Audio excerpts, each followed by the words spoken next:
farsa da vitória.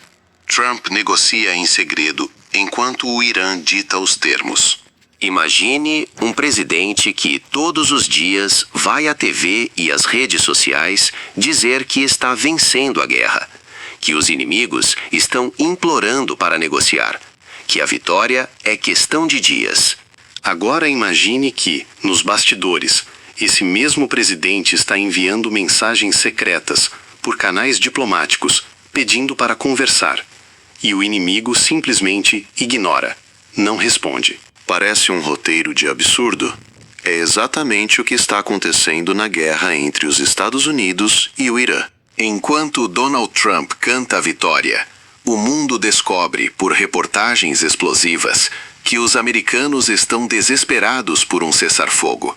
E o Irã, que sabe que está vencendo, dita as regras. Vamos entender essa farsa.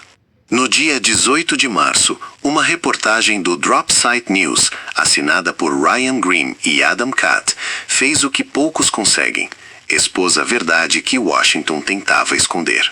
Os Estados Unidos estão tentando negociar secretamente com o Irã, e fazem isso a partir de uma posição de fraqueza absoluta.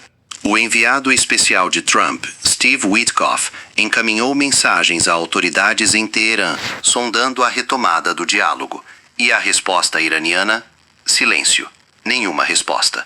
A Casa Branca, claro, negou.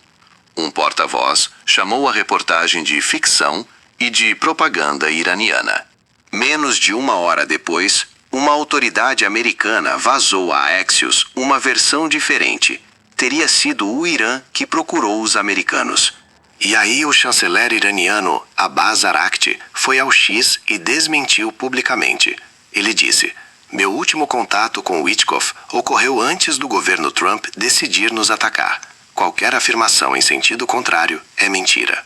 E completou em entrevista à CBS: "Jamais solicitamos um cessar-fogo. Estamos preparados para nos defender pelo tempo que for necessário." O constrangimento americano foi público.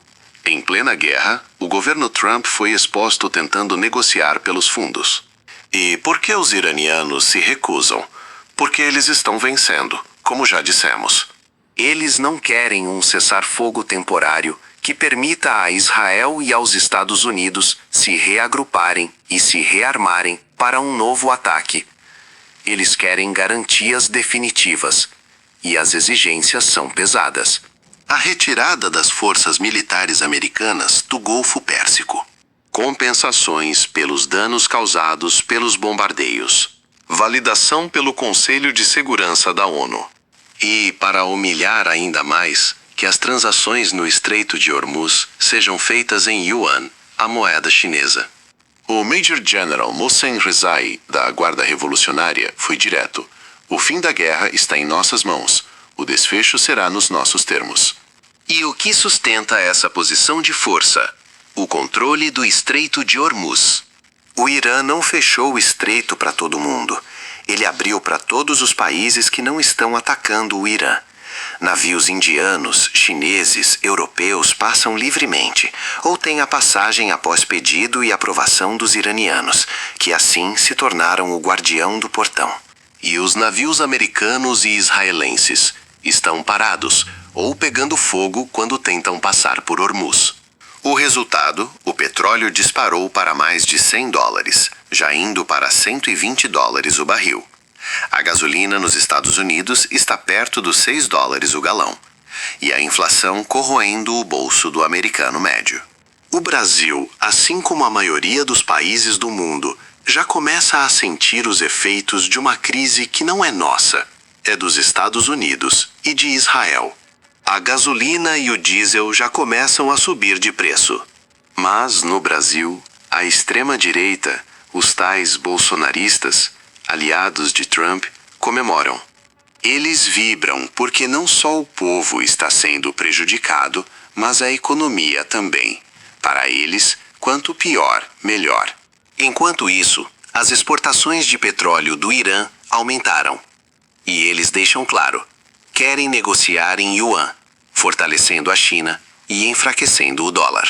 E enquanto a guerra se arrasta, a base política de Trump começa a se virar contra ele.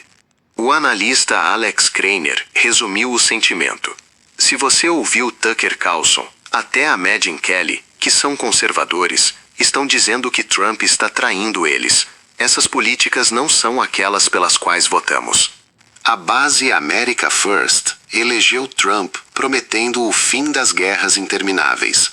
Agora, vem seu presidente liderando exatamente o tipo de conflito que ele prometeu acabar. A renúncia de Joe Kent, que analisamos no vídeo anterior, foi o primeiro grande terremoto. As réplicas estão vindo. Faltam 8 meses para as eleições de meio de mandato nos Estados Unidos. E todos os sinais apontam para uma derrota acachapante dos republicanos se a guerra não estiver resolvida. Trump precisa desesperadamente de um cessar-fogo para vender como vitória. Mas o Irã não tem pressa. Quanto mais a guerra se arrasta, mais Israel sangra. Mais a economia americana sofre e mais a base de Trump se fragmenta.